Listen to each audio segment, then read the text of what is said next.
Brother Frankie, how you doing today, pal? Good, I'm doing good. I must say, your breasts are looking very ample today. Very ample. Well, thanks a lot for that, Leon. Turns out I always wanted big tits, and look, now I got them. I actually saw Phil Nicholson, lefty, one time. Nicholson. Nicholson. Any lefty. He's in his C cup, by the way. Yeah, I swear to God, I saw him on television playing golf. I said, nice rack, Phil, nice rack. Yeah, very imposing. Well, you can keep up with Phil in one category anyway, on the golf course. I doubt I keep up with him on a golf course. Yeah, but I think I could fill out a fairly nice C cup. That's pretty funny. Getting old, brother, getting old. It turns out the bald head, the baggy balls, it all comes with the package. Yeah, but it beats the alternative, pal. Sure does, brother. Every day is a gift. Every day. Yep. It goes so fast, man. I know. It goes like the speed of light. But you remember, when you were 17 years old, to get to that 18, back in New York in the day, 18 was the drinking age. Yeah, very but you were drinking at 14. Oh, yeah, but very important for an Irishman to be legit, Right. From 17 to 18. That year took forever. When I was 17, I couldn't wait to be. Of course, I was drinking in bars since I was 16. Of course. Go to those joints, they check library cards. Yeah. Yeah, look, I'm 18, look at my library card. But that year took forever. But now, I remember 40 to 50 kind of flew. 50 to 60 was what happened. I remember, I wrote in our blog that time flies. Tempest Fusion, time flies. 1 minute I'm a 19-year-old guy rooting for Artis Gilmore to play basketball at Jacksonville University, and the next thing I know, I'm 71 years old, and Artis is 72, and it's, holy Christ, where did the time go? I mean, and you see what your grandchildren do, my grandchildren anyway. I mean, obviously with the separation, with the plague, I haven't been able to go into New York for a year and a half. And man, the difference with kids and us, because it seems like when I got to 70, it was like I always was in pretty decent shape, and I just feel like I jumped off a cliff. Well, that may be mind over matter. You might say, well, I hit 70, now I'm old. I don't mind when you don't matter. I better start feeling old. Maybe. I don't know. I mean, I don't. My wife says she sees my mind slipping a little bit. But as long as she doesn't see the other parts of you slipping. Hey, so far I still got snap in my celery, pal. The problem is when you still got lead in your pencil and you got nobody to write to. That's a terrible visual, by the way. Snap in my celery? Don't go there. Lead in my pencil? Yeah, don't. With nobody to write to? Please don't go there. But anyway, yeah, I mean, it's just like when you reach a certain age, everything accelerates. Do you remember the first drink you took in a bar? How old you were? Yeah, I was in fact, I was 16. It was a place called Adams. It was a real dive. And everybody in there was underage. And if it wasn't for underage people, they'd have no business. Right. I mean, right across the street from Frisch Field. Remember Frisch Field in the Bronx? Frankie Frisch Field? Yeah, I remember Frankie Frisch, but I don't remember Frisch Field. Yeah. The first drink I took, I was 15. There was a bar called Ozzy's in White Plains, New York. And then soon thereafter, we started going to the Old Vienna in Valhalla and at the Taconic Brauhaus. It seemed like the German themes would serve anybody. And we just stayed away from the Ratskeller at Maxwell's because that's where my dad drank. That was an unwritten rule. Yep. You never drink in the bar your old man drank. Yep. Ever. And there was two good reasons for that. Number one is you didn't want to walk in and find out what your old man had done in there the day before. And he certainly didn't want to hear what you had done in there. Right? I mean, that was an unwritten rule. Yeah, but, it came about when I was 20 or so. I was home from college, and I went to the Old Vienna, and there was my 16-year-old brother. And, what could I do? I wasn't going to tell him because who am I to talk? Oh, yeah. But you know what? There was one term back in the day, I guess they still use it, but it sort of summed up all middle-class guys. They say, so what do you drink? I'm a shot in the beer guy. Shot in the beer guy automatically lets you know this guy's economic status. He was a blue collar worker, the kind of guy who showers after work instead of before work. You know. Yeah. Never shot in a beer guy. I wasn't a shot in a beer guy. I was a sweet drink. You know. Oh, you were an umbrella guy. A Singapore sling Oh. kind of guy. A Tom Collins kind of guy. Oh my God Almighty! And then I graduated to rum and coke. But I you know what we've talked about this. I got 2 pair of glasses.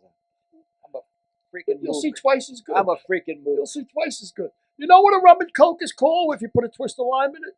That's a Cuba Libre. Cuba Libre. That's right, a free Cuba. But we've talked about this before. I never liked the taste of booze. I still don't like the taste of booze.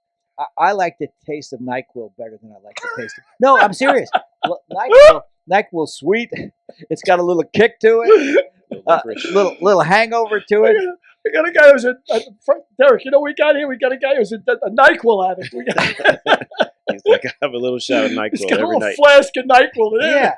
I mean, I enjoy a good taste of NyQuil. I mean, I don't like the taste of coffee, really. I don't like, I can't taste. It's good with a ham sandwich of NyQuil, I think. It goes good with it. A little mustard, the ham sandwich, NyQuil. And I can't drink wine. I can't drink coffee. Never met a Guinea who couldn't drink wine. I'm a Guinea who can't drink wine. That's amazing. It makes me crazy. I have no sense of taste. Well, I mean, I do have a sense of taste, but I don't like the finer things in life. I don't have a taste for. You know, when I cook pasta, I swear to God, and I'm a pretty good Italian cook, oddly enough. You wouldn't believe that, but I am. I'm a pretty good Irish cook, too. I can boil potatoes. You can boil anything. You can boil roast beef if you're Irish. I can boil a can of beer. An Irish six-pack. That was an Irish six-course meal, right? A six-pack and a potatoes. 6-pack and 5 potatoes. Yeah, 5 beers. 5 beers. But I cook good Italian. And I swear to God, when I do cook Italian, I like to put on opera, put on a little Pavarotti, nice bottle of wine when I'm serving it, because I can't drink the wine. And I was in a village in Tuscany. And my ex-girlfriend, Mary Teresa, had made all the reservations for me. And I met my daughter and my son-in-law, my 2 daughters and my son-in-law, in Rome, and then we drove to Tuscany. And when they were doing the reservations, they said, this B&B in Tuscany, you don't have to stay there, but you have to eat there. Mm-hmm. So we went there, and it was a family. It was like I was inside somebody's house. Right. Yeah, there are a bunch of places like that in Italy. It was amazing. Mm-hmm. And I got to tell you, the meal they came out with, I think was the best meal I have ever eaten, not at home. Because it was a little girl, guy and his wife, sitting in their kitchen. Maybe there was 2 other tables besides ours, and they come out with this fantastic meal. So now I'm sitting there. Let me interrupt this story because we haven't done 2 pieces of business yet. We haven't introduced Derek. So I addressed him, but we didn't introduce him. And we haven't said who today's guest will be. Today's guest. Peppy with a Y Castro. Peppy Castro, my childhood buddy. I've known Peppy since he was 5 years old. 4 years old, maybe. Old enough to throw a rock at each other from across the street. We weren't allowed to cross the street, but we were old enough to throw rocks at each other. That's how far we go back. And just how it is with your childhood friends. Yep. You never lose contact with them. And even though you do lose contact with them, 40, 50 years later, you can call them up and nothing's skipped. So back to Tuscany. Oh, yeah. So anyway, I said to the food came out. It was amazing. And I'm eating, and they're drinking of a pitcher of homemade wine, homemade red wine. That's what segued me to Tuscany, because you'd not be able to drink wine. And my daughter's saying, oh, this wine, it's unbelievable. Oh, this wine. And I'm like, of course, I can't drink wine. I can't drink anything. Right. And my tongue was hanging out looking at it. And I was like, oh, Dad, sorry, Dad, I forgot. Don't worry about it. Meanwhile, I was like, yeah, I can't figure out these people that, can taste grapes, they can taste orchids, they can taste raisins, they can taste dates, they can taste coffee beans, they can taste vanilla. I can't taste anything but kerosene. There was an old joke. No matter how good the wine's supposed to be. There was an old joke about a guy sitting at the end of the bar, and drunk. And this other guy says, I can taste anything, any alcohol you've got back there. I'll tell you what year it was distilled, what kind of alcohol. The guy, yeah. Gives him a thing. Goes, that's Johnny Walker Black. He says, I'd say it was distilled about 1941. Because that's Napoleon Brandy. He says, I say that was distilled about. So this drunk is watching him, and he's, fuck this guy. He takes it, pisses in a jar, and he tells the bartender, put this in front of him. So the guy goes, oh, Jesus! He goes, tastes like piss. The drunk says, yeah, how old am I? Oh, but yeah, I mean, some guys get and end up shit with the wine when they go like, it has a nice Bouquet. Bouquet, and then the drippings, the legs. What do they call it? Legs? I don't know what they call it. When it's going down the side, is it legs? Yeah, it's legs. Derek? It's We'll ask the refined member of our threesome. basically legs are the amount of alcohol the wine has in it. So the more legs they have, the higher alcohol. I got to tell you, I'm sitting in a bar one night, and this is after we'd done business. It was a Saturday night, and I had thrown everybody out. Now it's 4:00 in the morning. Bar is closed. Of course, I'm half shit-faced. And I'm drinking with a buddy of mine, Glenn Seymour. And we're drinking. I says, I had Guinness. What was the other thing I had on tap? Another type of stout. It was Guinness and Murphy's Stout, which is from Cork City, which is where I was born. And so I says, you think you can tell the difference between Guinness and Murphy's? He goes, yeah, I think I can. I said, so do I. So, 2 glasses down. He takes a sip of the Guinness. He goes, I think that's the Guinness. That's the Murphy's. Of course, I had him turn around when I poured it. By the time we got done that night, we were drinking, trying to find out the difference between this scotch and this scotch. We couldn't tell the difference between Galliano and cherry mint. We were just demolished. But I think after a couple of drinks, nobody's going to tell me. They can tell me that this is a good wine. Yeah, that's because you serve the good wine first, and then after that, you gradually work yourself down to the dregs. Exactly. It don't make any difference after the first couple of drinks. I was watching last night on replay, City on a Hill with Kevin Bacon, and they got a young gal on there who's an IRA runner, and she was sitting in the bar with Kevin Bacon's wife in the show, and they were drinking Guinness. And she said, you don't sip that, lassie. 4 swallows, and that's it. That's about right. 4 swallows. I tell you something about Guinness. Never order Guinness in a bar, ever, unless you look around the bar and you see a lot of people drinking Guinness. Because it gets stuck in the taps, and it gets stale, and it's terrible. But it's got to flow. If it's flowing, man, and the Guinness in Ireland, you could stick a spoon in that Guinness and they'll sit up and look at you. I mean, it's thick, and it's 16% alcohol, which of course they can't serve here. Right. I think the most they're allowed here is 6%, which I don't understand. What is that all about? Why can't they serve a German beer here with 14% alcohol like they do in Germany? Because we're woke.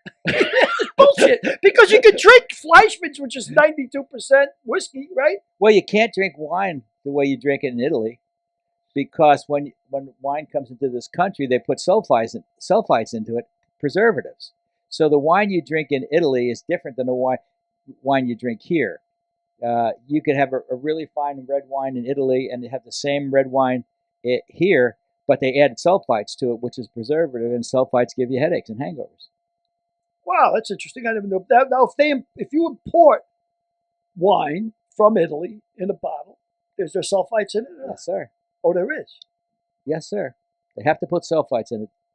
Well, no wonder the wine tastes so good. Yeah. Well, I tell you, the Guinness in Ireland is night and day. And you can drink more of it because you don't get hungover. The best thing I ever figured out, because alcohol dehydrates you, that's why you get the hangover, is if you can bring yourself to drink 6 or 7 glasses of water before you go to bed after you're drunk, you probably won't wake up with a hangover.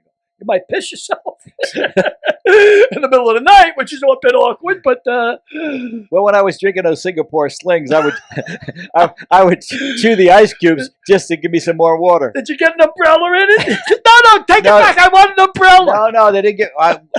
I wasn't at that high class of place. They give us this. If the guy can make a Singapore sling, that was high class Yeah. in my day. Yeah, for sure. Well, what do you say we get Peppy on the phone? Oh yeah, man! I haven't seen Peppy now in a bit. I'd love to talk to him, and he's an interesting guy. You're gonna love Peppy. Derek, can you? Go ahead and Yes, call up yes, Peppy? yes. Let me get Peppy on. Okay, guys, I have Peppy in. Peppy with a Y. Peppy with a Y. Why? Peppy Castro. Oh, Why Peppy? Peppy Magoo, as we like to call him. Peppy Magoo. I want you, Yeah, Peppy. I How like are it you, in brother? my It's mind. been too long. It's great to see you, buddy. For our audience out there is Peppy Castro of Blues Magoos fame, Balance fame, Barnaby Bye fame, Yeah, hair. Hair. Oh, we got Hair, all when I that. had brother. hair. And, What's with all the rocking the planet? Rocking the planet. What's with all the B's in the names? Yeah, I was going to ask you that. What is the deal with the? Is this You just know, it just kind of fell into that. But I did have wiggy bits in there, so One W. I did have one obscure band called Wiggy Bits. But yeah, it just went down that way from the Magoos. Then Barnaby Bye hit. Then Balance hit. You know, I came up with Balance because I originally wanted to have a balance of, you know, when you look on a stereo, you know, we're like when snakes, they don't have ears, you know, so we have ears. So if you look at a stereo, every stereo has a balance knob Right. for left and right. Right. So I figured, hey, you know what? Balance of nature, balance of music, balance the whole thing. I thought Balance was kind of a cool name. So Balance came on.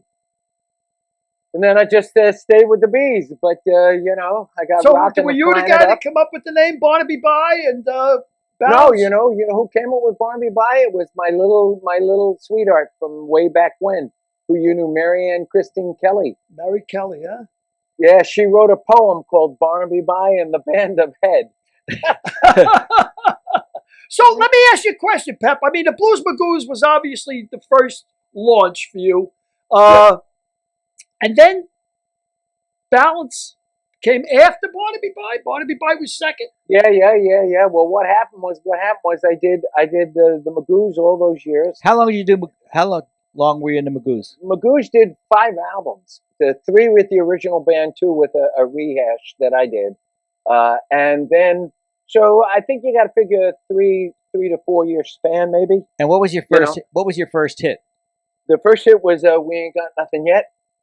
That was circa 1967. Wow. And we toured for the whole summer of 1967. It was the Blues Magoos, The Who, and Herman's Hermits, and that was the tour that broke The Who in the United States. So that was kind of wild because, you know, I got to know Keith Moon and Liv. And Liv. And Liv. Unfortunately, he didn't. Yeah. Liv, no, unfortunately. and it was no surprise to me. Really, You know, huh? Why don't you expand on it a little bit? Yeah, quick story. Well, first of all, you know, I was enamored with The Who because, you know, they were just breaking in the United States and they were smashing up the gear and everybody was like going insane over these guys, you know. And the Blues Magoos, we had electric suits, and then poor Herman's Hermits had to come on and sing "I'm an idiot I am" to the kids. You know, you gotta figure 30,000 seater, and half of them were moms with kids to see Peter Noon and Herman's Hermits, and the rest were all these freaking whacked out hippies to see the Magoos and the Who. So it was the craziest thing. So one night we're in Chattanooga, Tennessee, and we all went on the same plane. That's it. We all traveled together. The whole crew, the roadies. The roadies did the bus and truck, but the 3 bands and the Souvenir guys and the managers flew. So we fly into Chattanooga, Tennessee. Now, mind you, this is 1960, summer of 1967, and so it's going to take a while to check in, like, you know, 50, 60 people into the hotel. You know, we usually take the top few floors of the hotel, and the whole tour we check in and run this place, right? So Keith Moon's like, "Hey man, come on man, come on, Coach T, let me get a drink." Now I'm like 17, so I can't even drink in the first place. But I'm like, "Oh, cool, man. Keith wants me to go and have a drink with him. Good, I'll go." So we go walk across the street. It's 2:00 in the afternoon in Chattanooga, Tennessee, 1967, in the summer of '67, and it's 2:00 in the afternoon. And we walk into this like railroad flat of a bar, and as we walk in, you can see a row of maybe 12 guys drinking at 2:00 in the afternoon. And the minute they open the door opens up, and we walk in, all of a sudden you can hear a pin drop. And all these guys are sitting at the bar, and all of a sudden I see like 10 heads go like, and they're looking at the door to see what the hell is walking in the door. And it's me and Keith Moon. And all of a sudden, me and Keith Moon stand there, and all of a sudden we hear, "Hey, y'all, get a load of these two fairies." Right? And Keith Moon, without any hesitation, picks up a bar stool and cracks it over the guy's back. Wow. So now within 30 seconds, we got 12 good old boys on us. Wow. And they're beating the living daylights out of us. And I get out of there, my shirt's ripped, my chest is bleeding. I had a fake sealskin coat that I'd bought in a woman's store in fucking in Michigan, north of Detroit, right? I get out with my life. I run across into the lobby of the hotel. And I said, "You guys better go get him. He's getting killed over there." And you're 17 years old now. You got the long hair, and of course Keith has got the long hair. And on our roadies, were like, these guys were hired guns. They were like, ex-Marines, black belts, all this kind of stuff. Somehow 4 of them ran over there and fished them out. But this is like, that's one of like many stories that are going to go into my book just on Keith Moon. What's the name of the book called, Pep? If these lips could talk.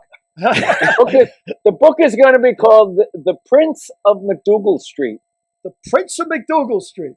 Yeah, apparently. Well, you see, the Blues Magoos came out of a cafe called the Night Owl Cafe, which was on 3rd and McDougal. Now, you were 16 or 15 when you started at the Night Owl? I was 14. Wow. So you were the house band at the Night Owl Cafe in the Village when you were 14. When I was 14. And Billy, literally, one night I was on stage in the middle of a song. I saw these big dudes walk in, and I knew they were detectives. The minute they walked in, they just stuck, all the hippies are in there, and then, people at the coffee house. And then these 2 6-foot-something guys come standing there in suits. And I went, "Oh, shit, they're after me." I take my guitar off. In the middle of the song, I run off the stage to the right. I go out the back door, up the staircase, up to the roof of the building, hop over to the adjacent building, then over to another building, come down the stairs and run. And take off. Now, my mother's calling me from the Bronx saying, and Billy, I was born Emilio. I was born Emil, so I grew up as Emil until I started playing guitar. And she goes, "Emil, the detectives are here. They're going to put you away in the children's village in Dobbs." Because I'm not even old enough to be out of school. So then 2 months later, God bless this guy, a guy comes into the Night Owl Cafe, and I get off the set because we played 4 sets a night, 6 nights a week, right? It was like 20 on, 40 off, 20 on, 40 off, 20 on. And we would do this all night long. And the guy would rotate like 3 or 4 bands in a night, So this guy gets me as I'm coming outside and says, listen. He goes, "Hey, can I talk to you for a second?" And I'm looking at this guy. I'm going, "What's this guy want?" And I'm saying, "Okay, he's not a detective, but who is he?" So he says, "Listen," he goes, "I'm a truant officer." He goes, "I can see you're not on the streets, and I can see you doing something." He goes, "But we got to do something here because if we don't, they're going to put you away." So then he goes, "Listen," he goes, "Let me ask you something." He goes, "If I could get you signed out of the school system with your parents' consent, would your mother do that?" Because apparently he's already been speaking to my mom. And I said, "You know what? I think she'd do that." He goes, "Great. Because at this time, Billy, you'll know, my father died when I was 5 months old. My mother remarried. I moved up to the Bronx when I was 4 years old. My stepfather had 3 heart attacks and a stroke. Yeah, I remember very well. My mother nursed him for 26 years. So, Billy and I your mother grew up Donnie together. really well, and I remember your father really well. So Billy and I, we're brothers. We're Bronx boys for life, so we got this thing covered. So I said, yeah, I think she would. He goes, great. He goes, when are you going to be 16? And I looked at my face dropped. I went, I'm going to be 15 in 2 months. and then his face dropped. And he was like, And so here's what the guy did. The guy says, okay, I tell you what. He goes, I'll come by Monday morning. Now, mind you, I'm living at the Hotel Albert, which is like this infamous hotel where all the Village rock and roll bands came out of, the Magoos, the Lovin' Spoonful, all this kind of stuff. It's now a shrine to those days. It's a condo on 10th and University Place. And if you walk into this condo and just talk to any of the doormen and say, can we go in and see the photos? They'll give you a tour of the whole place because all the bands that used to stay there, the Magoos and all that stuff, are all on the walls in this hotel. The Albert Hotel's like a museum almost. Yeah, it is. It's like a rock museum condominium, So this guy picks me up at 7 o'clock in the morning on a Monday morning, my day off, right? Drives me up to DeWitt Clinton in the Bronx, takes me in to the school office, goes into the office where they got all the records, goes in there, forges my birth certificate so that in 2 months I'm going to be turning 16 instead of 15, and legally got me signed out of the public school system 2 months before I turned 15 years old. Can you imagine? That's incredible. So Peppy, yeah. what was it like when you first hit? What was your first? I know your first taste of success. What was that like? Well, let me tell you. You got to understand, I'm 14, 15, 16 years old in Greenwich Village, living on my own. So the stuff that happened before the hit record to me was so insane because I'm literally on display every night, playing. So you got NYU there. So I got 3 chicks I'm banging for 9 months simultaneously, for all 18, 19, and 20 going to NYU. That's going on. I'm sleeping with girls every other minute. Sometimes, they're all 5, 6 years older than you, too, these girls. These girls are sometimes. Oh, man, I'm telling you. Yeah, the stuff that's going in the book's going to be, it's not going to be coffee table, it's going to be toilet. It's going to be beyond real. But the greatest rush was the first time I heard We Ain't Got Nothing Yet on the radio. Wow. To this day, that was still... like WABC? Yeah, WABC. Yep. Well, actually, I heard it on the radio first out of ABC because it didn't, you don't get played on New York radio until you're a hit everywhere else. Unless somebody's paid. Yeah. So no, even then you can't, because they don't even get paid until the numbers show all across the rest of the United States, or at least all the ABC affiliate stations are on the record. So I think the first time I probably heard the song was maybe in Cleveland or Detroit somewhere, because the Magoos broke out of that Midwest, Cleveland, Detroit, Chicago whole Midwest rock and roll area there, which was huge, and then when we heard it in New York, then it was like, whoa, that was it. Once you heard yourself on New York radio, you're done. And you don't think it's ever going to end. You think like this, I made it for life, Yeah. And then 3 years later, you realize that after they paid the photographers, the agents, the managers, the booking, this guy, the tax guy, all this kind of stuff, the gear, all this kind of stuff, that you got ripped off, and you grossed $250,000 and you're penniless. How long did it take before the not the talk shows, because they were not there, but the TV shows started calling, make appearances? The minute you have a top 10 record, then that's it. Then you're doing Where the Action Is and Hullabaloo and Shindig and Smothers Brothers, Jack Benny. Yeah, and then you get the variety shows like we got with Jack Benny. That was huge. Yeah. That was Kraft Music Hall, and it was imagine this for something I take in my treasure chest. Holy shit! It was Jack Benny was the host. It was starring Henny Youngman and Maury Amsterdam. Liberace,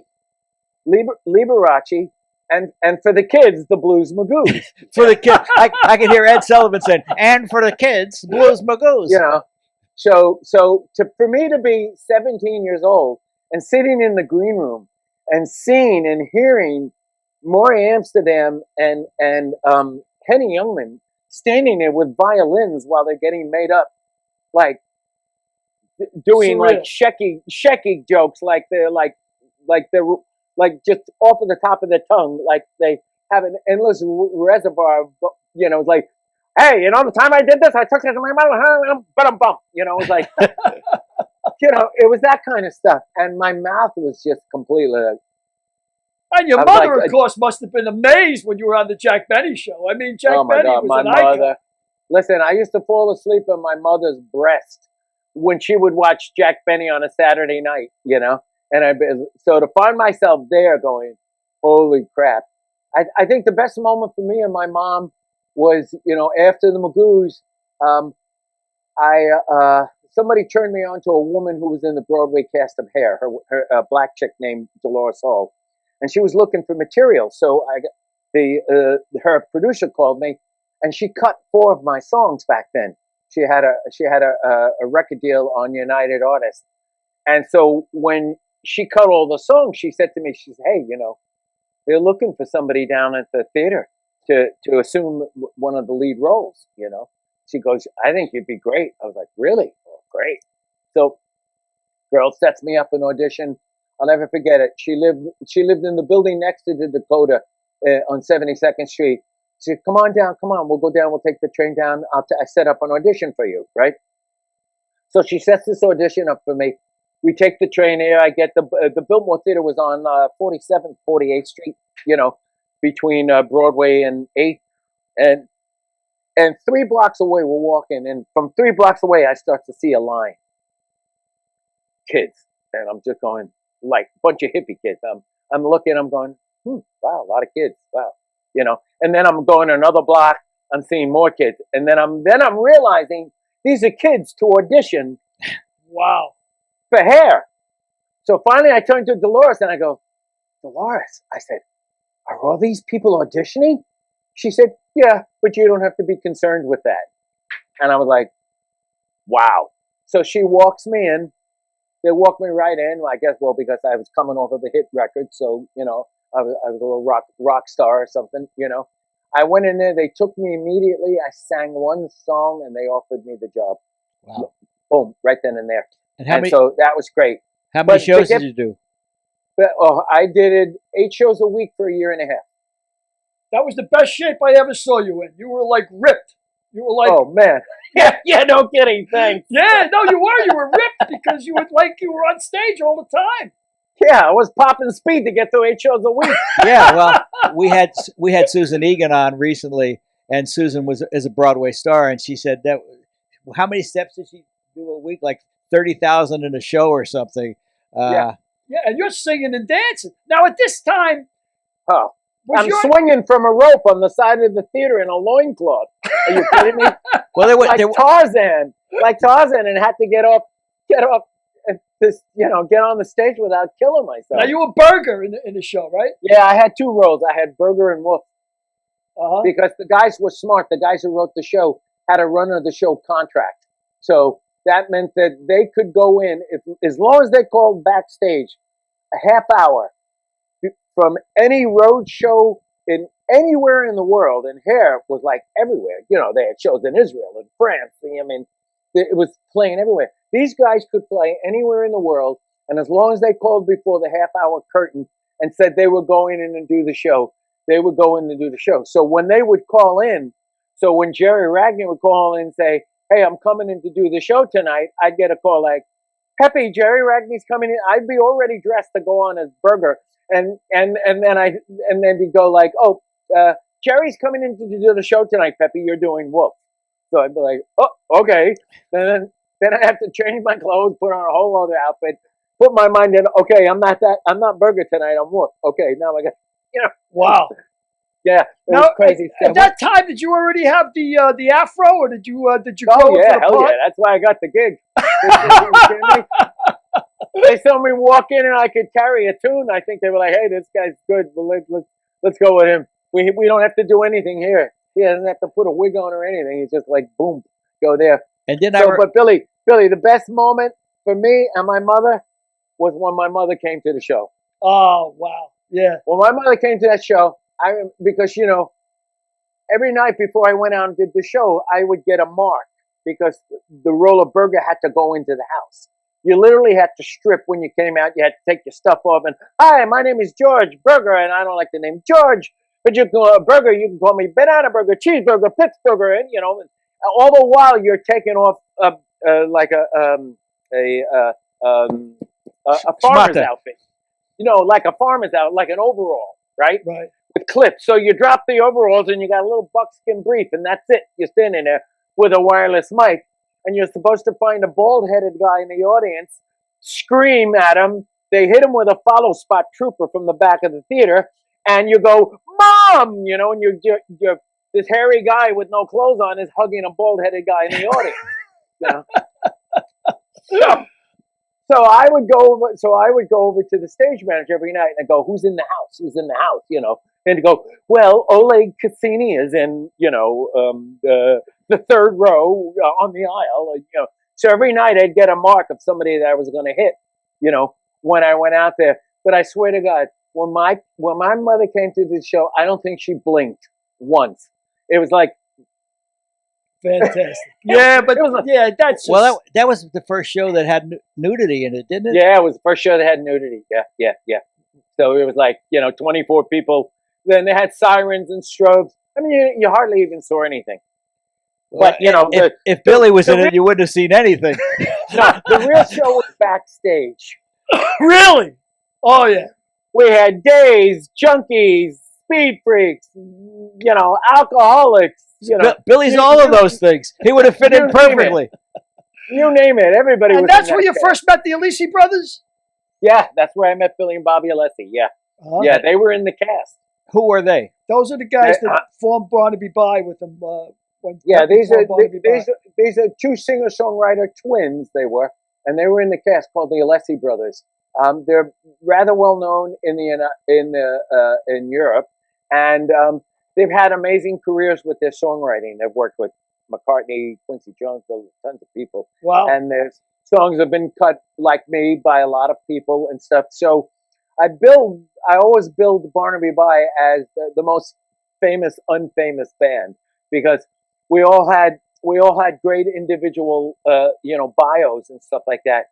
But we started Barnaby By after Hair closed, and we played one live show in Manhattan, and the biggest guy in the record business was in the house, a guy named Ahmet Erdogan, who started Atlantic Records. He was chairman of the board of Warner Communications. Ahmet had little acts like Bette Midler and Led Zeppelin, and Crosby, still, just the little guys, Donny Hathaway. Other than Clive Davis, he was about the man, right? Ahmet Erdogan was about as big as it gets. Yeah. So we lucked out. We started at the top. The band didn't happen really because what happened was we were afraid to sign with Atlantic without having Ahmet anchored to us. So we told him we wouldn't sign unless he co-produced with us, which was a huge mistake because Ahmet was all over the world and we were left to our own devices. And then everybody in Atlantic Records was like, "Don't touch those guys because if you fuck it up, you're out of here." They're Ahmed's pets, So in hindsight, it was probably a huge mistake because there was a guy in Atlantic Records, a guy named Arif Mardin, who was probably one of the best arranger, conductor, producers in the record business. And we should have waited 6 or 7 months to try and get him. But, that's the way it went. So then years later, after all being successful and doing different things, we reunite. And we're in the Long Island Music Hall of Fame. And every year we usually do 1 or 2 shows out in Long Island and sell out a theater. And we just have ourselves a lot of fun. So it's all good. When you were doing Hair, did any of your music friends come to see you? Any of your rock and roll friends? Yeah, the rock and roll friends I had were so busy doing rock and roll, but yeah, I had a bunch of friends, and also, I was like a little bit of a snoot, you know. Rock and rollers didn't give great credibility to Broadway back then, Mm-hmm. and even when Hair came out, I remember, having a hit record, and so, who are my friends? My friends are the Turtles, the Buffalo Springfield, all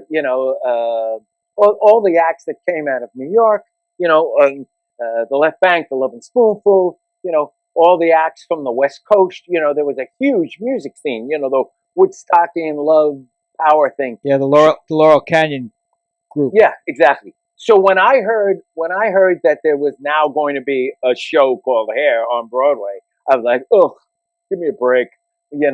Oh, now they're trying to cash in on the long hair hippies and Broadway. And I thought it was like, I was like, I guess somewhat of a proverbial knee-high snob or something, thinking, oh, please. Then now they're just going to run around with Hair and God, I'm in the real culture here. We're playing the festivals and and all these places all over, and the Avalon and the Fillmore, and all these great places. And so a few years went by. I knew one of the original members who was still in there, Shelley Plimpton, who was a waitress she was actually the hostess at the Night Owl, and I knew she was always in the show. So by the time I ran into Dolores Hall, and Dolores Hall invited me down to see the show before she set up an audition, I went and saw the show. And when I went and saw the show, I sat there and I looked at the show, and all I said to myself was like, Peppy, you fucking asshole. I said, this is fucking great. Yeah. Yeah, it was. It was so good that when the show was over, Dolores says, come backstage. Come on, I want to introduce some people. I swear to God, I was so damn cocky that when I saw this show, I wanted to do it so bad. And I thought it was the greatest thing I'd ever seen. Broadway, the fly space, all the stuff that they have to work with, the budget, the scenery changes, costumes, lights, band. I mean, all this kind of stuff. I was completely blown away, and I couldn't believe how ignorant I was. So I go back, and Dolores brings me back, and she introduces me to the production stage manager, right? Who was like the company manager, and he was like, "Oh, it's everybody in theater is gay, so they're all gay." So this guy, they called him Dragon Lady, and so I went up to him, and he said, "Oh, hi," and he gave me a big hug and everything. It's like this, and his name was Fred, and I said. And I literally went up to him. I wanted to do the show so bad that I went to him because I knew they were looking for someone, right? And so I went to him. I said, I just saw the show. I can't believe it's fabulous. I said, but I got to tell you, I said, I've never acted a day in my life, but I know I can do better than what you have up there. Good, cool. I told him that. Thankfully, I was able to back it up. I walked in. I sung one song. They hired me. Like literally on the spot. Now, was that the impetus for you with this love of plays? I mean, you did Zen Boogie later on, and then you did Rockin' the Planet. Was that the impetus for you to start being interested in writing plays? Totally. The Hair opened me up to rebel theater. Not so much traditional theater, but kind of rebel theater, because Hair was rebellious. The Broadway establishment did not like Hair. They were like, how you dare you put these street urchins on a stage? We're actors. This is our craft and stuff like that. And these kids came up from the streets, a lot of them, in New York. So Hair was not liked by the establishment as much. Now it's like until they started making money. I'm sure when they started making money, they changed their attitude. And it ran, and when it became the biggest show on Broadway, so that's, I was in the biggest hit on Broadway, in the original Broadway production. So that carried over for years. But what happened was, when I was in there, I got a message in my mailbox in the theater. You have mailboxes in the theater and stuff, and fans will leave things and stuff like this. Oh, I saw you and stuff. So one day I go to my mailbox, and I have a casting notice from a casting agent in Manhattan saying, "Hey, we saw you last week do the show. We thought you were great. We'd like you to go up for a new show."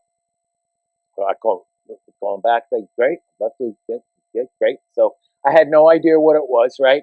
But they wanted me to go up for a new show called Pippin, right? Wow, yeah. Which was iconic. And so what happened was I felt at that point in time, I said, you know what?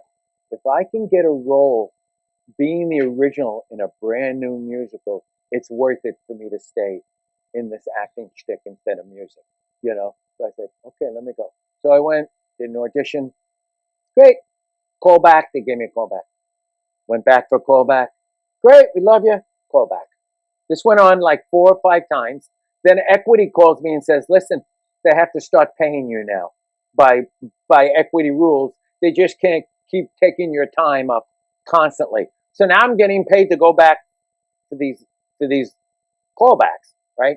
I did nine callbacks. I was like a basket case, right? By my ninth one, I'm like, I know I'm down. So mind you, they went through maybe 1,000 guys in LA and 1,000 guys in New York. My ninth callback, I go down to the theater, and there's a theater's there, and it's a work light. It's just there, and I can see the suits out, and the producers and everybody are out there, and it's just me and this other guy. And so I go, oh shit, this is it. So okay, this is crunch time. So now everybody comes up on the stage and they go, you guys were the best. Oh my God. And the guy next to me was the guy who got the role, whose name was John Rubinstein. Mm-hmm. Now, John Rubinstein was the son of Arthur Rubinstein. Wow. Yeah. Okay. Little nepotism there, huh?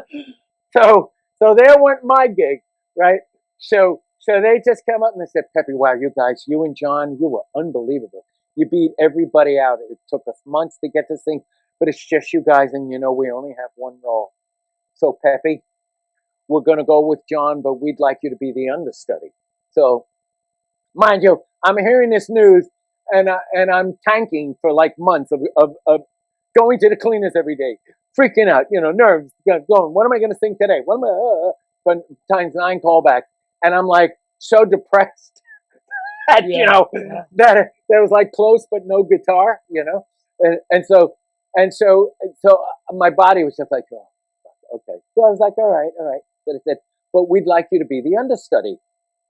And I can't believe, I must have been maybe 20 years old, 21 years old. And I went, let me ask you something. I said, go ahead. I said, the show opens up in New York. I went, yeah. It's a big hit, right? It's a big hit. John's out doing the show every night, having a ball, everything's great, right? It goes successful, you go to LA, right? They said, yep, that's what we would do. We would go, I said, okay. And John goes to LA to open up the show in LA, right? And he went, yep. And I said, and you bring in some big name to sell tickets and take over the role in New York? And so they couldn't back away. They went, well, yeah, that's kind of how it's got to go. And I went, see ya. Yeah. So you made the move. Well, I don't know if I did or not. It's one of maybe 2, or it's if somebody asks me, is there anything I regret? I regret the thought of not having taken that understudy to have seen where it would have went, because I feel like I eventually would have gotten on stage, number one, to do it. And, but I was so bummed, and I went, you know what? F this. I said, when I write a song, nobody tells me how to write it. Nobody tells me how to record it. Nobody tells me how to sing it. I'm not singing anybody else's words. I'm not doing anybody else's material, nothing. I'm my own self-contained thing. And that's when I went off and I started Barnaby Blind. And really, Broadway didn't pay that much back then either. Well, it was, to a starving musician, it was fine. I mean, yeah, I'm no, not like today's standards, but no, if you listen, if it was 1970 and you're making $1,500 a week, you're happy. Yeah. Oh yeah. But you know, you had a right to be cocky. I mean, when you think about it, you were 14 years old. I'm serious. I mean, you're 14 years old, playing in the Night Owl, and I'm guessing this is 1963, 64? No, 60. 65, 66. 65, 66. So everybody was in the Village in them days. Now you're playing. Totally. You're playing that many shows a day. That I gotta say, that's probably where you learned, where you got like enormously better. And you didn't just walk into the Night Owl. You had to play the Village Music Hall. You had to play the Cafe Bazaar. You had to play the Cafe Wa. You had to play all these other little secondary coffee houses till you Graduated to the Night Owl.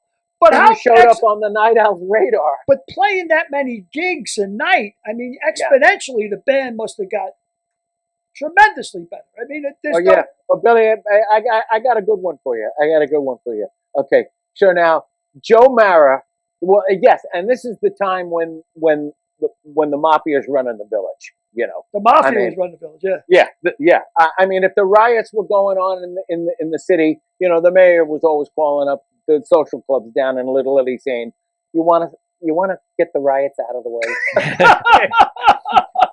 you know, we'll look the other way on the laundry for the hotels and the garbage and stuff. You know, but you want to just stop the riots. You know, and the riots would stop in 24 hours. You know, that was the social club down on Mulberry Street. You know, the lawyers were all Italian. Everybody was Italian. And Joe Mara was Italian, right? So, and he owns the Night Owl. So now, the Blues Magoos this is one of my all-time favorite lines. This line goes in the book, okay? So the Blues Magoos are there, we're doing this, and we're starting to realize that, you know, we're smoking dope, and we're getting high, and everybody in the village, and we're starting to feel this, like, thing like, hey, man, you know, everybody's starting to explore with music, you know, we're going to try and get into this little psychedelic thing because we had an echo machine that fell off of the piano. And when it fell off the piano, we went, oh no, we broke our echo machine. It was like a guitar tape echo that we all chipped in to pay for. It was like our big acquisition at Manny's Music, right? And when we plugged it back in, it was going, woo, woo, woo, woo, woo. And we went, oh no, and it was on a speed selector with tape. So then we said, look, how do we stop that? We were like freaking like we broke the machine. So then we took the speed selector and went, whoa, whoa, whoa, whoa. Yeah. And so it started changing speeds, and then all of a sudden we went like, hey, this is trippy. This is cool. You know, like, and then we said, we got to start doing stuff like this. So now the Blues Magoos are turning from like writing nice, simple songs and maybe doing some covers. So all of a sudden we're going to start doing flippy psychedelic stuff. Joe Mara hated to see these young little guys, Magoos, turning into all this druggy psychedelic shit. So he called us in the back of the house one day. He goes, hey, this is Joe Mara, mind you. He goes, hey, you fucking lames, you come here, come here. He takes us in the back in the kitchen. He goes, you fucking lames. He goes, you stop playing that shit. He goes, you play that shit anymore. He goes, and you're fucking out of here. I'm going to fire you. Oh, Joe, come on, give us a break. No, hey, no, that's it. No fucking way. That shit don't go. I don't like that shit. You just play the normal shit. All right, Joe, all right. So now we're all pissed off that Joe is trying to control us, right? And then we get together, you know, and we're going like, fuck Joe, man. Look, come on, we still got to do it. Let's do this shit. This is our music. Joe's not going to tell us what to do. You know, so we're doing this stuff.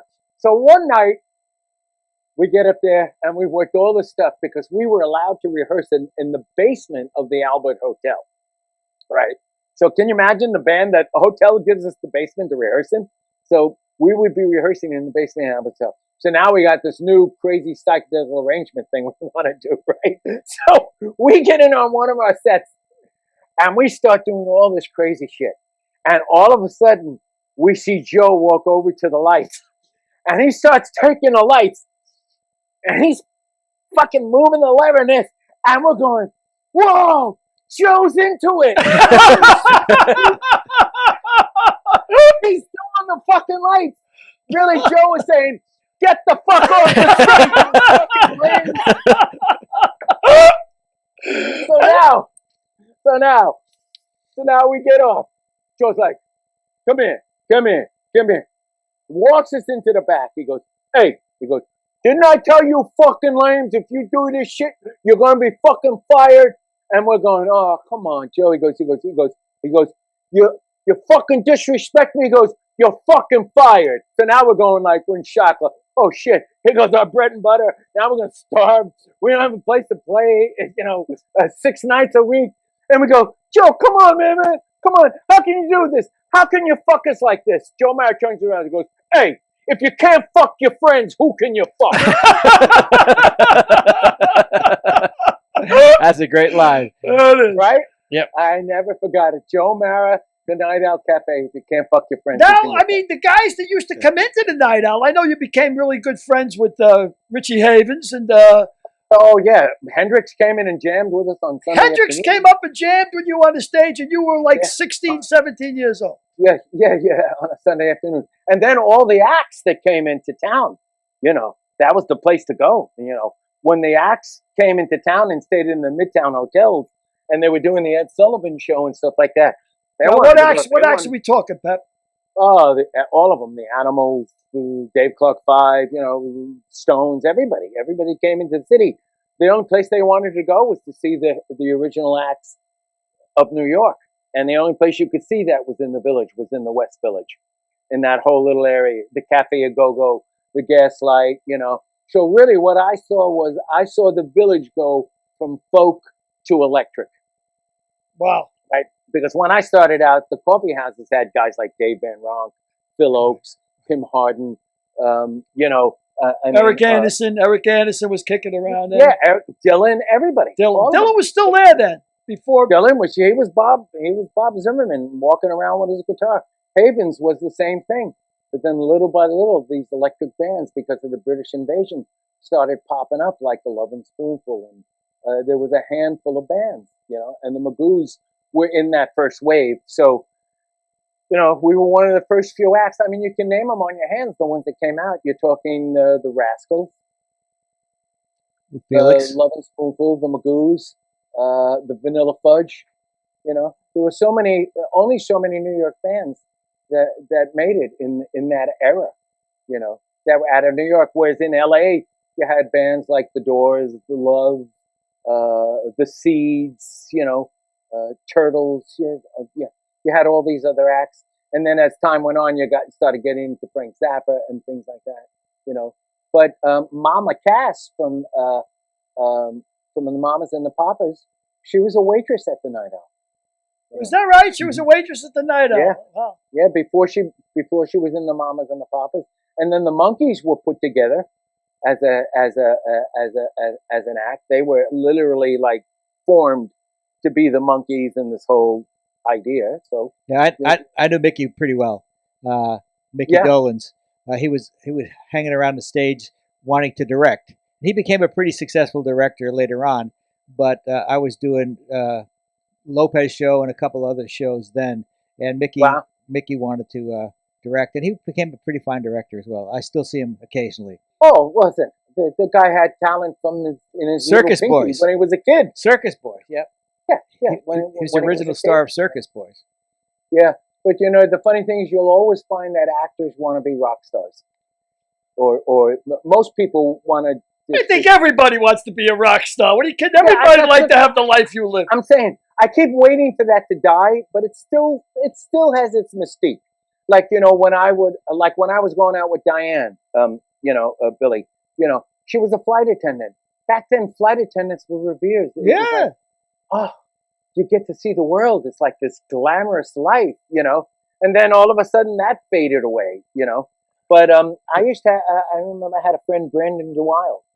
Brandon was a child star actor. He acted in the movie Shane. Shane, yeah. With Alan Ladd and stuff like that. He would come down and all he wanted to do was hang out. He just wanted to be a rock star. He just wanted to sing. He didn't want to act. He wanted to play his guitar and he wanted to sing. Look at Johnny Depp. Johnny Depp's crossed over. All those years he's been brilliant as this, God's gift to acting, crazy, hippest guy on the planet, But, really at the end of the day, all he ever wanted to do was to get up with Aerosmith and put all that pirate's gear on and rock stuff and be a rocker, You also you also went on to write a bunch of jingles, didn't you? What are some of the more famous jingles you wrote? Oh God, I did 20 years of jingles in the row. So I did everything. Well, you did what you had to do to survive. Frank often says that. He says, in show business, you got to be multi-talented and diverse. You got to. Well, the thing is, when I got into the jingle business, it was still at a time where if you did a commercial to musicians who fancied themselves as serious artists, you were a sellout, you know.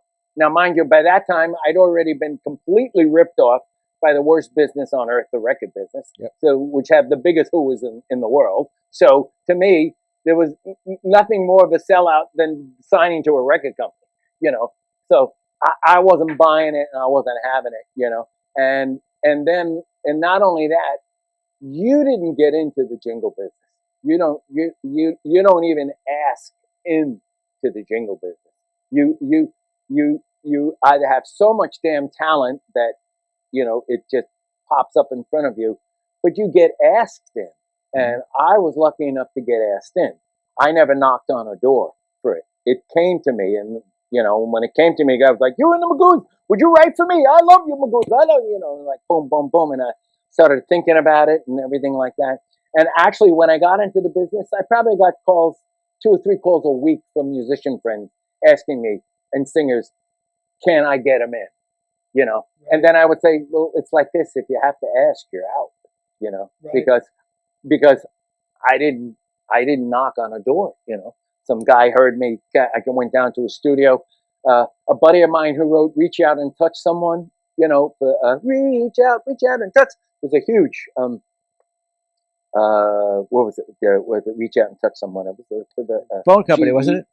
Phone company. Yeah, it was something for the phones. Yeah, reach out and touch someone. I forget what it was. And he wrote the copy on that, and he was having problems with the stuff, and he asked me would I come down and help him on the spot. I said, sure. I went down there.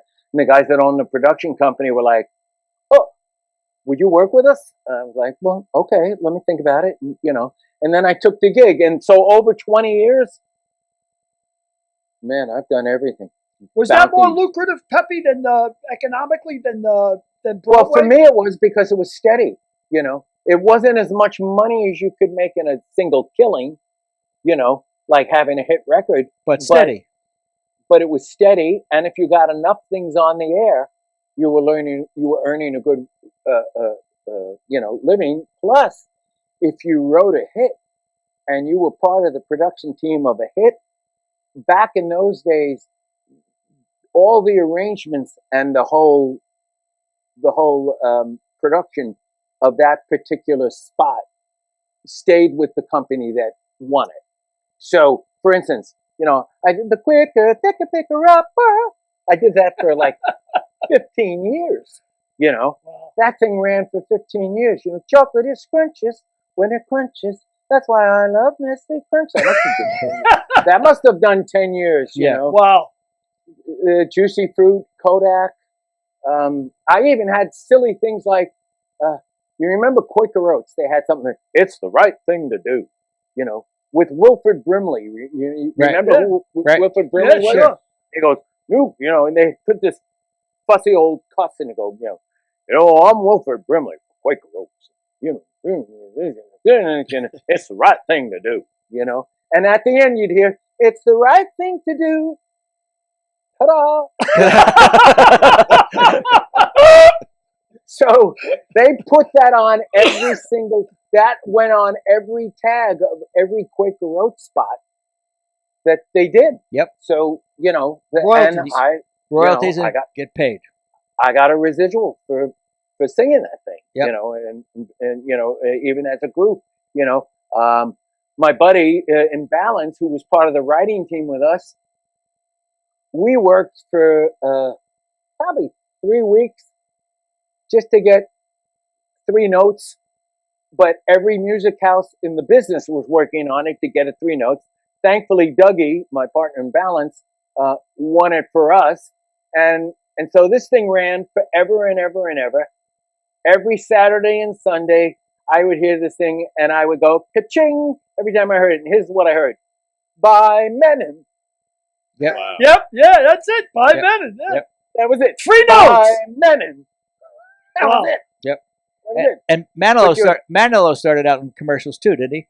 Barry Manilow. Yeah, Manilow. Yeah, he did Pepsi and all that kind of stuff. As a matter of fact, Barnaby Bye we used to open for Barry down at the Bottom Line. Remember that club? Sure, the Bottom Line. Bottom That was Line a in great New York. club.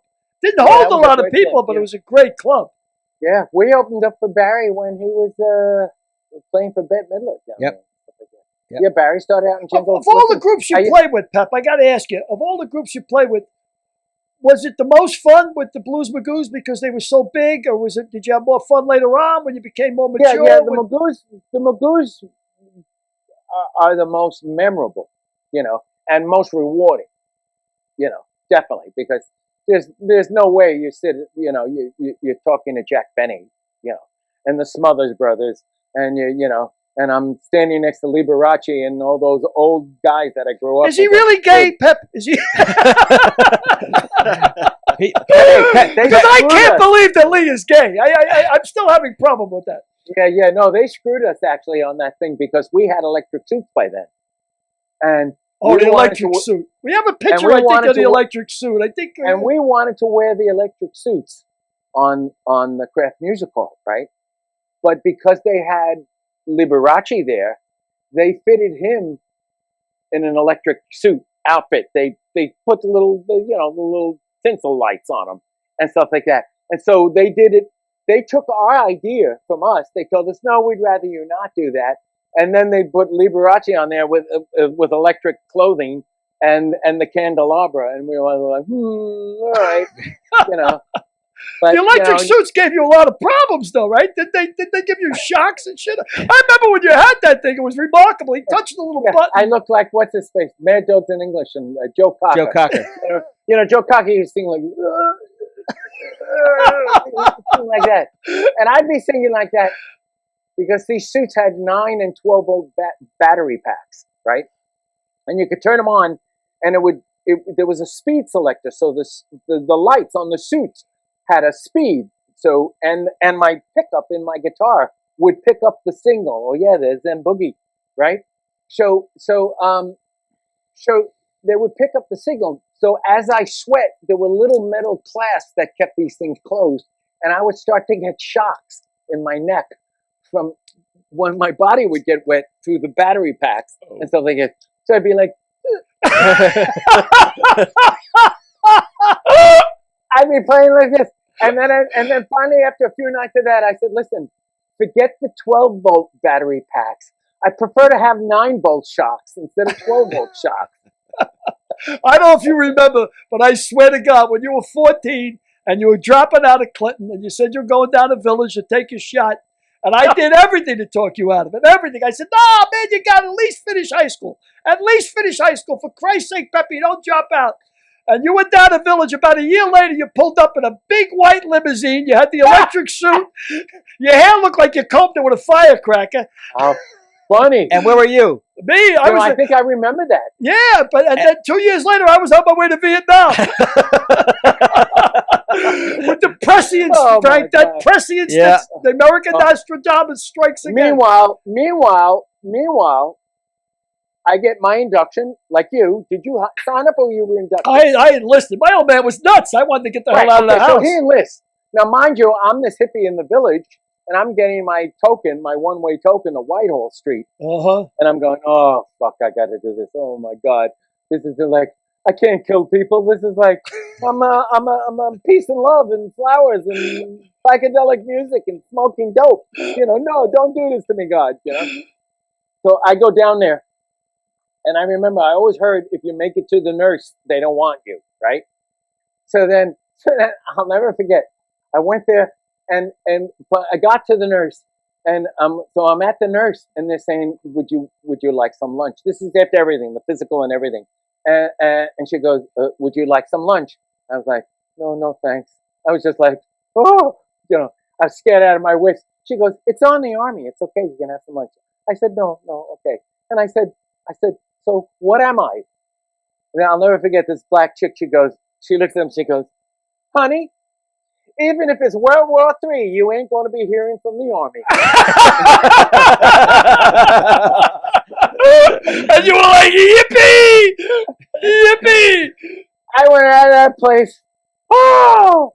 I'm like, holy shit. Now I'm like, I'm a fucking MAGA idiot. I'll fucking kill for this country. I'll do anything, vets are my passion, I donate all the time, my buddy takes care of my place. He's a Silver Star vet. I give him a truck. He's on my auto insurance. He renovated my barn. He lives in my barn. He's a great guy. He's even got a pilot's license. Little Puerto Rican guy, 72 years old. And they weren't giving silver stars away over there. Let me tell you something. Well, you know Johnny, our buddy Johnny from the neighborhood, Johnny Vinciguerra. Yep. I mean, this guy was a little Italian buddy of ours growing up with us. This guy would start a fight in every bar we walked into and then bail out. You know what I mean? Like, he'd start the fight and he'd start it and then get out. Yeah. And I'm sitting in Germany, and the Stars and Stripes were our only link to the United States back then, because you didn't have all the internet and everything. Mm-hmm. So I'd wait for the Stars and Stripes every day, and I'm sitting in a cafe, and I cross the top of the Stars and Stripes. Lance Corporal John Vinciguerra saves his whole company, And he ended up getting 2 Bronze Stars, I think 2 Purple Hearts. Wow. And he got nominated for a Silver Star and didn't get it, and he saved his whole platoon. So, yeah, they weren't giving him away over there. I mean, no. I got to tell you a quick story about Johnny, and I don't want to divert from Peppy, but he'll appreciate this. Come on, let's get the neighborhood shit. But Johnny, he told me when he was over there, right? What happened to Johnny was everybody walks abreast. Because you don't walk in a group because you're easy pickings, so you walk abreast. Well, the guy at the very end stepped on a landmine. Of course, he was obliterated. And Johnny was in the middle, and he got blown against a tree. So now he couldn't breathe. And he was against the tree, and he started, what a Marine says, calming up, like he needs a medic. He says, and Billy, he says, the corpsman came up, and he says, and on his way up, he said, I looked down at my pants where my prick was, and it was a pool of blood. And he said, I unbuttoned my pants. He goes, and my prick was hanging by a thread. And of course, the Marine corpsman comes up and he starts working on his chest to help him breathe. And Johnny says, and Johnny's going, wait a minute. He says, never mind my chest. If that falls off, he goes, just let me die. And to this day, he's still got a dog leg right. You should get a Silver Star for that. Yeah, they should have gave us some, but that'll show you what it took to get a Silver Star. I mean, they weren't giving them away over there, man. Nah, man, we got. I had so many buddies, especially even in the village. A lot of guys went in the village. They were in bands. They took them. Yeah. We know everybody. We got guys that didn't come back. Guys that came back with plates, screws, things, all that kind of stuff. It's why I don't do a motorcycle. Even everybody I know who had a motorcycle dies. Or an accident. Motorcycle, they're all walking around with pins and screws in their bodies. I think that there's a statistic about that the odds of having an accident on a motorcycle is like 90%. It's like ridiculously high. Yeah, oh yeah. Everybody I know. Well, I never drove it because I was a drunk. I mean, I must have lost about 10 cars driving into walls, telephone poles. Yeah, but you don't feel it then. But on a motorcycle, I was dead beat. Yep. Hey, before we wrap this up, we've got a little thing we do called This Day in History. So I would like to share it with you because it's pertinent to the business that you were in. So this day in history, 5/19/1945. What happened on this date in history in 1945? So this was the end of World War II, right? Just coming to the end of World War II. So it has something to do with the USO, maybe? Well, no. Okay. I'll give you a hint. His first band was the Detours. First band, the Detours, in 1945? No. It's relevant to this person, though. His first band was the Detours. No guess. No guess. Okay. He was the master of the windmill technique. Still no clue. He wrote, I can't explain. Get out. You mean I can't explain by The Who? Well, yeah. The Who is the answer. Pete Townsend was born this day in 1945. Oh, is that right? I was going to say Pete once you said can't explain. Yep. Pete Well, he Townsend. got it. I never would have got it. I used to sit up every night in 1967 smoking dope with Pete Townsend after the shows in the hotel, and me and him and this guy named Tom Wright, who was the tour photographer, went to school with Pete, and so he was one of the Blues Magoos' best friends. So once Townsend was like, "Oh, this guy, you know, Tom, I went to school with Tom, and you're his best friend." So me, Tom Wright, Townsend, and a few of the Magoos, we'd stay up till 3:30 in the morning smoking dope, you know. And they literally went to a school where it was art to drop a car from the roof down onto the ground and then film it. So what about the drugs, Pep, in them days? I mean, you were obviously you smoked a lot of weed. Were you finished with that story? But yeah. No, it's I'm just sorry. Pete Townsend. Yeah, the minute you said it. So you smoked a lot of weed, but I mean, you avoided the heavier drugs, right? You didn't get. I mean, yeah, you know, I tried everything once, kind of deal. You know, did the acid trip and was like, whoa, nope, I could be jumping out a window and thinking I'm flying. This is not a good thing. We're not going to do this. And then the coke gave me nosebleeds, and you know, you wake up in the morning, yeah. And I said, it's not worth losing my voice over. No more. But you saw a lot of guys go down the wrong road. I mean, of course. Oh, Jesus, yeah. As a matter of fact, I just did an interview 2 days ago about a guy named Bert Summer. Bert Summer, I think, played at Woodstock Festival. He was one of these guys knocking around. Good-looking kid. He did hair as well. And by the time he was maybe 20-something, the guy died overdosed. Just junk, you know. You know. I remember one of the best kids I ever went to school with. This guy was like the Adonis. He was like the guy you wanted to look like, you know. I remember 3 years into the Magoos and out of school and everything like that. Guy had no teeth left, and it was just like, you know, just went from this great-looking specimen of health and everything, gorgeous, to gutted. There are a lot of rotted out, and stuff like that. So you know the drug things. My last the last mescaline trip I did was me and Sissy Spacek in Central Park. You know, I used to go out with Sissy a little bit. She's a sweetheart. She was a great girl, and yeah, but I stayed away from all that stuff. So the weed ended up being the mainstay. The drinks never happened for me. Yeah, you were never a big drinker. I remember that. You were never a big No, boozer. because what happened was the Magoos, when I was 13, we played the Raleigh Hotel. And these guys, I'm 13, they're 18. So Ronnie Gilbert from the Magoos, we're there. It was the Borscht Belt, right? The Concord, the Raleigh Hotel, all that kind of stuff. So all the hip Jewish couples from Brooklyn and stuff would go up to the mountains, but the kids had to be pacified.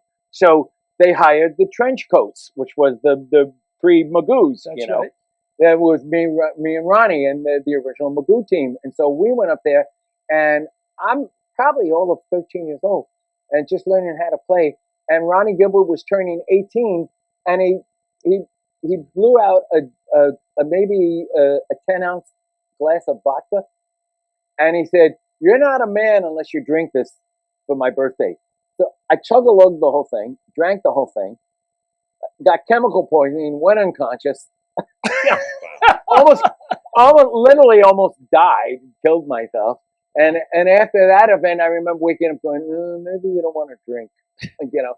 And luckily, before the alcohol became a real mainstay in my life, you know, the weed was all over the village, you know, and I'm running around with Timothy Leary and you know, Maureen McKeever and all these crazy people. So yeah, it was you know, I lucked out.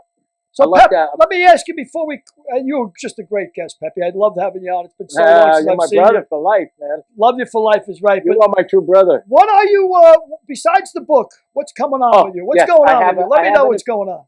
I have an exclusive for you. Okay. My partner in Rockin' the Plans is Steve Lieber, my former manager.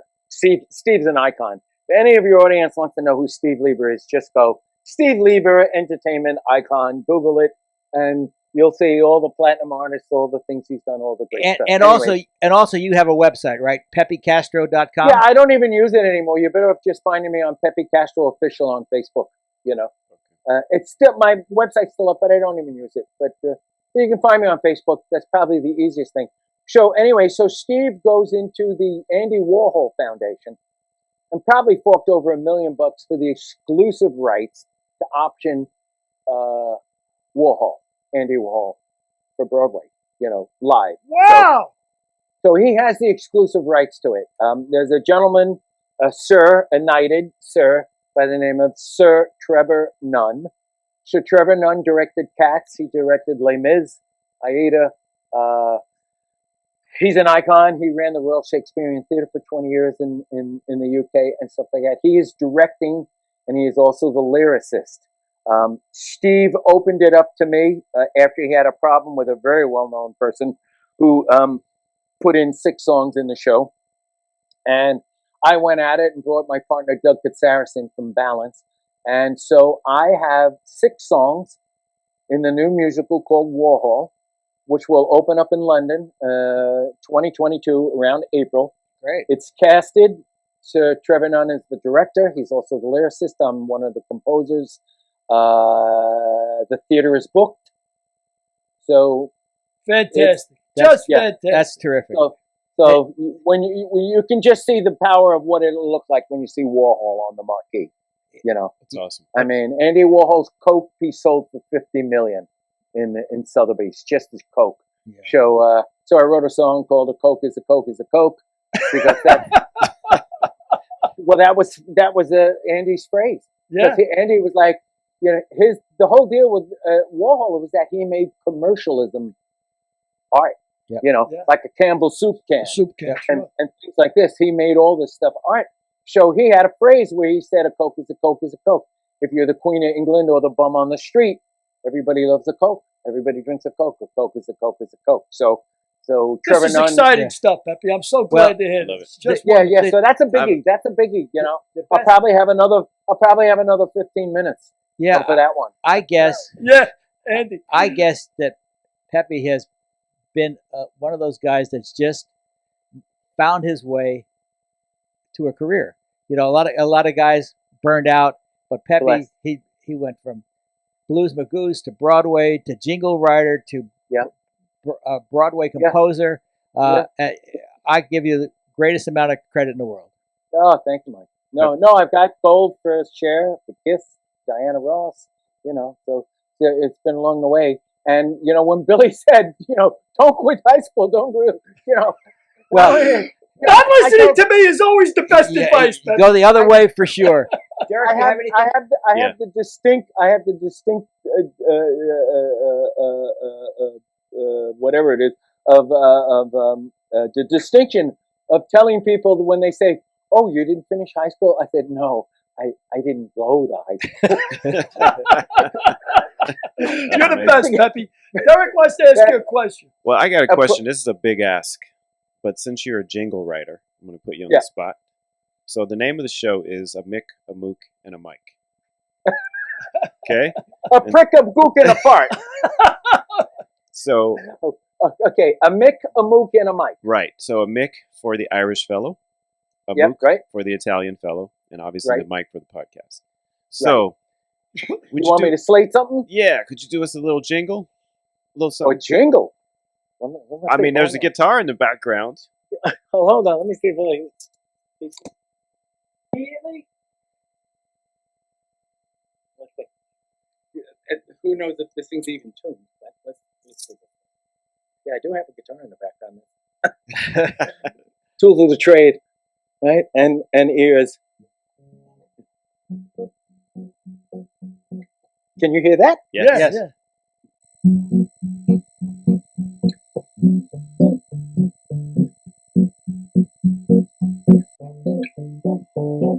A Mick, a Mook, and a Mike.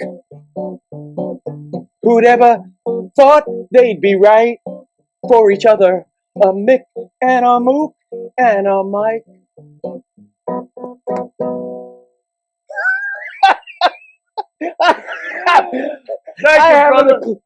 I haven't a clue, but let's say Mick the Mook and a Mike. Come on, come up with another line.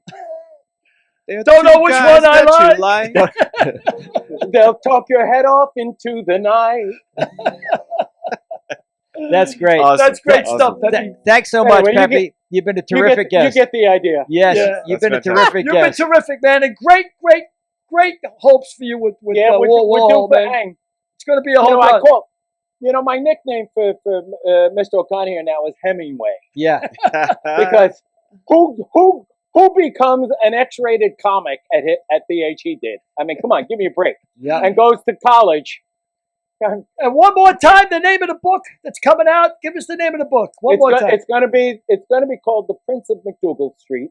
When I finish it, it'll be The Prince of McDougal Street, a psychedelic pioneer. That's Fantastic. that's as far as That's I got so far. That's great. Look out for Warhol and Rockin' the Planet. Rocking the planet. Thank you so much. Yeah. Thank you, Thank you, Peppy. Peppy. Love you, My brother. pleasure, guys. Great. Love you, You guys pal. are great Fantastic. trio. Always. Great seeing you, buddy. My brother. Always. Take care, Pep. He was a great guest. He was a Fascinating great guy, guest. right? Yep. Yeah. And Derek going left way, right way. I guess my name is Mike now. yeah. I guess. Well, I guess my name is Mike now. It's good that Billy tells his guests to do some research on us, Yeah. because So anyway, Mike. So now I don't know how to say Mike in Italian. So how do I say Don? I can't call you Don Cheech anymore. I got to call you Don Michael. Michael. Speaking of that, we talked about mobs and people. Are this week? Who's the Fredo? You have our Who's the Fredo guest spot. What family we doing now? We're Lord knows. going to do The Sopranos. The Oh. cast of The Sopranos. Who do you think would be the Fredo in the cast of The Sopranos? That was a great cast. That's a tough one to call because they were all. It was a really good ensemble cast. I'm smart, Yeah, I'm smart. not like everybody says. I Like got dumb. passed over. I deserve respect. I'm smart. I'm smart. I'm not dumb. I'm smart. And I want respect. I'm your older brother, Mikey, and I was stepped over. I'm smart. Who do you think? I would go with Paulie Walnuts. I think. Really? Yeah, because they're all good. I mean, I don't see any weak links in that cast. Well, Paulie didn't get whacked though. You got to be whacked to be the Fredo. Yeah. Well, there you go. Let's see. There's There they the all cast. There's the cast. Who do you think would be the Fredo? I would think it would be Big Pussy or Christopher. Yeah. Well, Christopher was really important in that show. I don't care how important you are. He was the Fredo for sure. Yeah. You Yeah, go I with haven't finished Christopher? the series, but I can tell that Big Pussy was a Bronx guy. He used to bang around the Bronx. This guy here, the guy who played that's Steve. That's little Steven. no Steven's over here. Yeah, But this guy, that's Christopher. that's Paul. no, right? next to That's Christopher, Paulie. Paulie Oh, it's Walnuts. Paulie Walnuts. He got busted about 6 or 7 times. That guy did hard time. He was doing hard time before he got cast. Yeah, He was. yeah. Wow. And I understand little Steven got his part on The Sopranos because he was at a rock and roll award show. Yep. And he put on a phony wig and put on a pinstripe suit Mhm. just to play games, and he comes out and gives the guy a reward. And who was sitting in the audience but David Chase? And David Chase says, "That's my what was his name in the part? Stevie in the part was little Steven. Who did he play in the part? What are you talking about? In The In The Sopranos. Sopranos. What does little Steven play in a part? What the hell's his name in The Well, Sopranos? whatever. Yeah, whatever. So that's how he got the role anyway. Sharippa, Steve Sharippa, he was running a comedy club in Vegas. Is that right? He still runs a comedy club in Vegas. It's about being in the right place at the right time Yep. again. Yep. There you go. I mean, what kind of a run did he get out of that Van Zandt? Yeah, for sure. And For sure. Peppy, by the way, Peppy we had on before. Peppy was the guy who got Steven Van Zandt to hold up the Bronx bookie for him. Absolutely.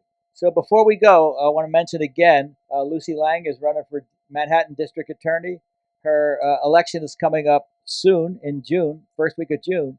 So I want everybody to get out and support Lucy Lang, who's, of course, the daughter of our good friend Stephen Lang, who appeared on the show. And go to amikamookandamike.com. What's that website again? amikamookandamike.com. Right. amikamookandamike.com. amikamookandamike.com. And you can get our books there. Yeah. We got another book coming we got out. A new book coming out. in I'm really June. excited about it. Lamar's Gamble. And it's hard to believe that we could be writing about corruption in the NFL because we all know that's as clean as. Absolutely. There's no way, right? The day is long. It's as clean as the day is long. No corruption in the NFL. Because there's no corruption in the Catholic not Church. anymore. Not anymore. Not no. anymore. And there's no corruption in the Catholic Church. There's no corruption in corporations. There's no corruption in the government. I mean, because we're clean as a whistle. We're clean as a whistle. With that fine note, say goodnight, Derek. Good night, Derek. Good night, Derek. Good night, Derek. Good night, Frank. And thanks for everybody for looking in. Who's our guest next week? Lauren Sesselmann. Ooh, Lauren Sesselmann. Yep. An Olympic medalist and a knockout. And a complete knockout, Yep. without a doubt. But she's a great gal. She was a former soccer player at Purdue, one of the greatest scorers in the history of Purdue. And the Big 10, Big 12 now, where Derek's daughter played recently. So we'll have great time with Lauren. So looking forward to it, Frank. Sounds great. Thanks again for looking in, everybody. And don't forget, amikamookandamike.com. .com. How's that, Gil? Next week's guest, stand-up comic Glenn Hirsch.